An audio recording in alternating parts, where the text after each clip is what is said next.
Bapak, Ibu, Saudara-saudari, selamat pagi. Kita berjumpa kembali dalam Renungan Harian Gereja Santo Yohanes Bosco. Hari Senin dalam pekan biasa ke-21. Gereja merayakan hari ini Hari Raya Rasul Bartolomeus. Kita akan merenungkan dari bacaan Injil Yohanes bab 1 ayat 45-51. Silakan membacanya dan melanjutkan video ini ketika selesai membaca. Lihatlah, inilah orang Israel sejati, tidak ada kepalsuan di dalamnya. Kalimat ini Tuhan Yesus katakan kepada Nathanael. Siapakah Nathanael? Nathanael adalah seorang yang berasal dari Kana dan adalah anak dari Ptolomai. Oleh karena itu dia juga disebut Bartolomai, Bartolomeus yang kita kenal. Dia adalah seorang rasul dan pestanya gereja rayakan hari ini. Inilah orang Israel sejati, tidak ada kepalsuan dalam dirinya. Saudara-saudari, kita semua pasti tidak suka dengan orang-orang yang palsu. Orang yang di hadapan kita baik, tetapi menusuk saat di belakang. Lain di mulut, lain di hati. Ada orang yang baik saat butuhnya saja. Ini sungguh menyakitkan.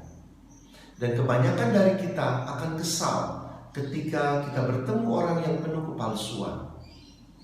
Mengapa ada kepalsuan dalam hidup seseorang?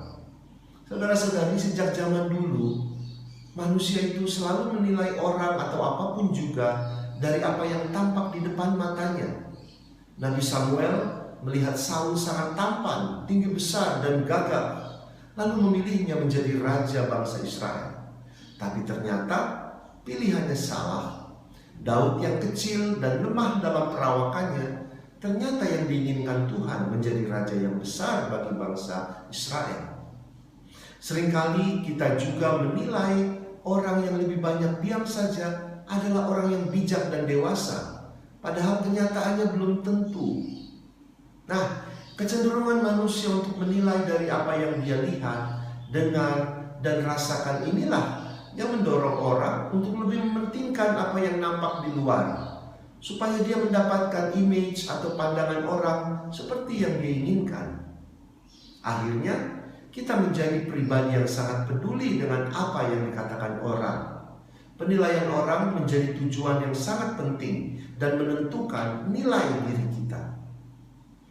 Yesus suka akan sikap Nathanael karena tidak ada kepalsuan, kepura-puraan, tidak berbohong atau bermuka dua. Nathanael adalah orang yang tutur katanya, perbuatan, hati dan pikiran semua apa adanya. Dia tidak mencari muka dan tidak munafik. Sangat berbeda sekali dengan orang-orang Farisi dan ahli-ahli Taurat yang tutur kata, perbuatan, hati dan pikiran semuanya palsu, munafik dan sering dikejam Yesus. Saudara-saudari, Tuhan selalu tahu saat kita hidup dalam kepalsuan atau kejujuran dan ketulusan hati. Tentu saja yang diinginkan Tuhan dari kita adalah bahwa dalam segala sesuatu hendaknya kita hidup dalam keselarasan, keharmonisan antara hati, pikiran, perkataan, dan perbuatan. Sehingga kita tidak menjadi orang-orang yang munafik, orang-orang yang penuh kepalsuan. Tuhan memberkati kita.